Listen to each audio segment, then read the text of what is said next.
Was talking to another gentleman recently, and we were talking about the power of stories, the importance of narratives, and how we learn from stories. And something he said to me, I thought was, it just suddenly clicked with me. What we have today in things like science fiction is the same kind of thing that the ancient Greeks were getting from their myths and so on.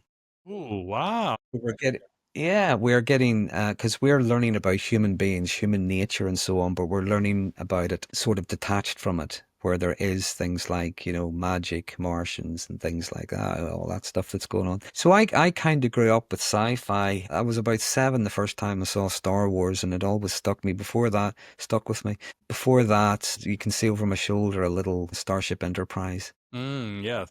That's the pride of my collection. The reason it is the pride of my collection, because Santa Claus brought that exact model to me when I was 8 years old. And I have commanded that little ship through many a mission over the years. So yeah, I grew up with science fiction and so on, and I like a lot of the stories and some of the things they're telling us, especially the older stuff, writers like Philip K. Dick and so on. But I also collect antique toys. So what you see over my shoulder are my sci-fi ones. What you don't see at the other end of the room are my little lorries and tanks and things. I'm a big fan of Greek mythology and Star Wars, so I love that you made that connection. Mm. I it never dawned on me until he Yeah. mentioned.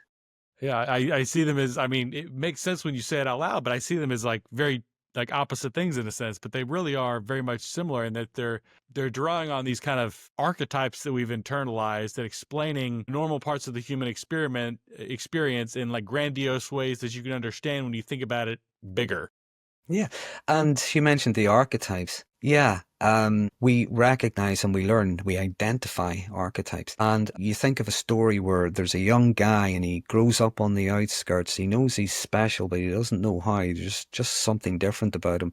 And for some reason, he has to go on a quest. And along the way, he's going to meet this older guy who's a veteran of whatever it is, who's going to mentor him. He's going to meet a rogue who you never know whose side he's on, even though he always ends up doing the right thing. There's usually a princess of some kind who's going to either have to be rescued or is going to play a huge significant part in it. And I've just described Star Wars, but I've also described Lord of the Rings. I've also described The Lion King, and I've also described Rocky.